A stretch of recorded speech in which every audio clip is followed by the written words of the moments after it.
Overflows. Love, the deepest longing. Love is the deepest longing. I call love a longing because it remains a longing until it emerges from deep within into light, and its beauty, fragrance, and luster begins to overflow and surround you. The meeting of two consciousness is love. Love is your deepest longing until it is the confluence of two separate consciousness. Human body needs food for its nourishment. The soul needs love as nourishment. Love is nourishment, not the ordinary nourishment. Instead, it is a spiritual nourishment. Without food, air, and water, human body cannot exist. Verily, it will evaporate. So too, without love, soul begins to shrink. In the absence of a deep understanding of love, your soul starts shrinking. Love is the song and dance of silence. If you are in love, then love something of divine nature higher than your consciousness. Love something that transcends all finite boundaries. Love something for which you will have to raise your eyes towards the sky. Love grows vertically, but the love that you know is a horizontal process like swimming. You remain only on the surface. Really, love is like diving. Deeper you enter into your being, the fragrance and beauty of love will surround you. Love brings deepest commitment. Love is unseen but realized truth. One who has discovered deepest fulfillment in love, his breath and his every movement, his words and his very being will overflow love.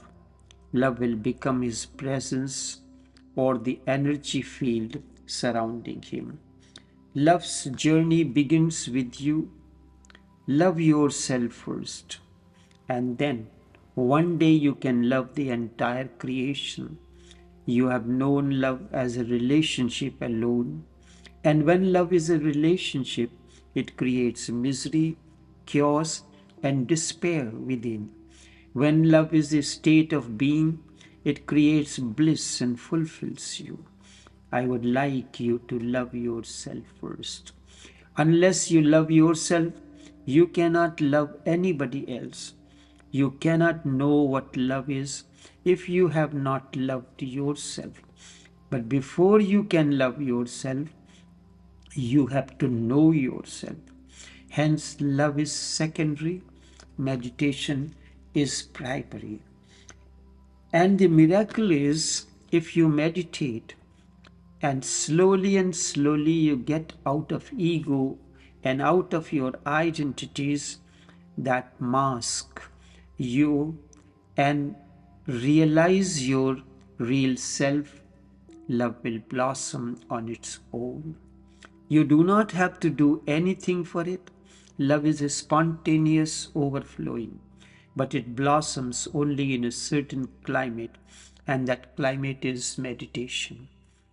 In the climate of silence, no mind, no disturbance inside, absolute clarity, peace, and silence, suddenly you will see thousands of flowers have opened within you, and their fragrance is love.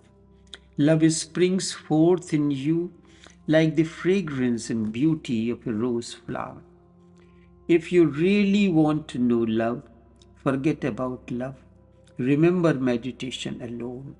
If you want to bring roses into your inner garden, forget about roses and take care of the rose bush.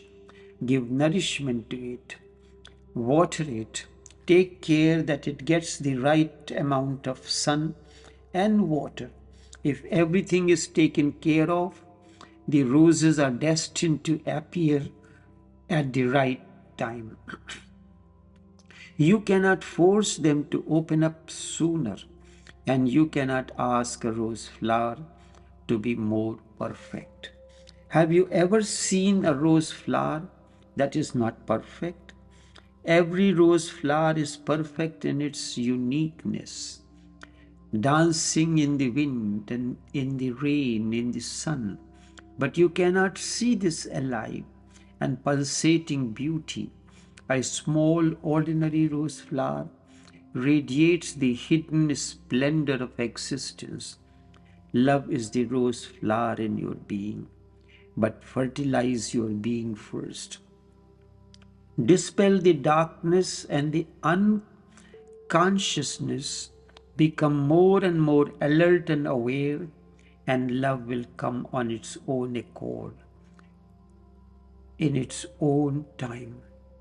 You need not worry about it, and whenever it comes, it is always perfect.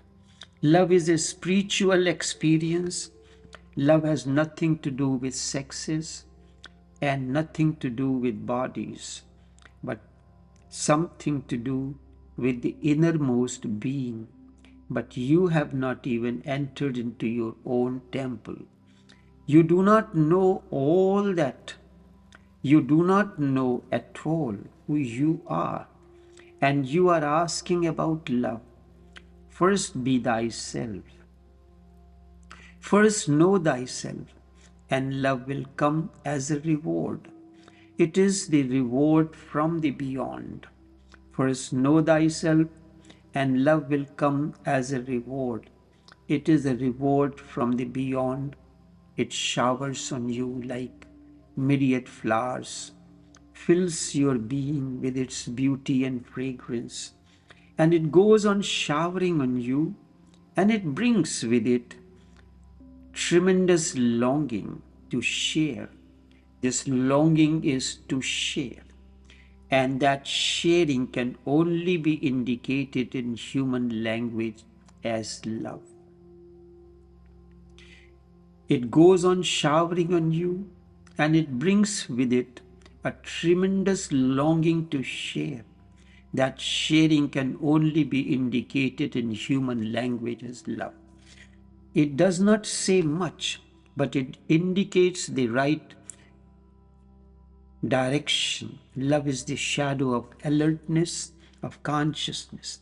I teach you to be more conscious, and love will come as you become more conscious. It is the guest that comes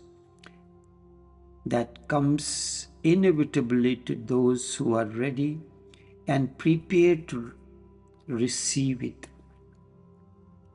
An awakened one is also in love, but he is not trying to love you.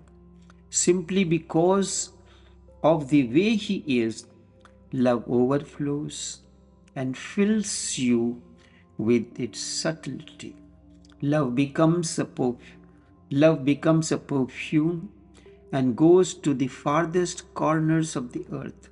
Love is the natural kind of meditation, and meditation is a supernatural kind of love. Discover your consciousness, and you will understand what love is. Love needs intense consciousness. Love is a meeting of two souls, and lust is the meeting of two bodies. Lust is animal, love is divine. But unless you know that you are a soul, you cannot understand what love is. No one can tell you what love is, but I can tell you how to find your soul. That is my whole work, to help you meditate, to help you become more aware, alert, so that slowly and slowly you start seeing that you are not just the body, that you are not just even the mind, not even the identity, not even ego, that there is something else hidden behind this all, which is your real life. And once you become aware of your real life, your being, you will know that the joy of being is so overfulfilling, so overflowing that one wants to share it with someone who is receptive, someone who is available, with someone who is ready to open his heart. The meeting of two consciousness is love. Discover your consciousness and you will find what love is. It is an experience, unseen but realized truth.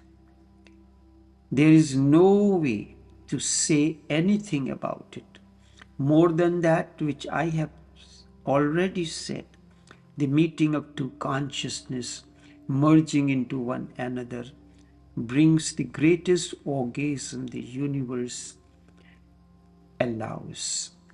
But before that, you have to move away from the body and the mind and the heart and reach to the very center of your being.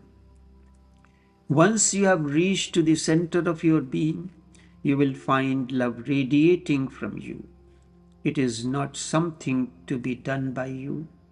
It will be just as if the sun has risen and the flowers have opened and the air has become filled with their fragrance. Love is the byproduct of meditation. It is the fragrance that surrounds you. Love is not a relationship but a state of being. It is erroneous to say one is in love. You cannot be in love because you are love. Whenever I talk about love, remember this, I am talking about the state of love. Yes, relationship is perfectly good, but the relationship is going to be false if you have not attained to the state of love. Then relationship is a dangerous pretension because it can go on befooling you. It can go on giving you the sense that you know what love is, and you don't know. Love basically is a state of being. One is not in love, instead, one is love.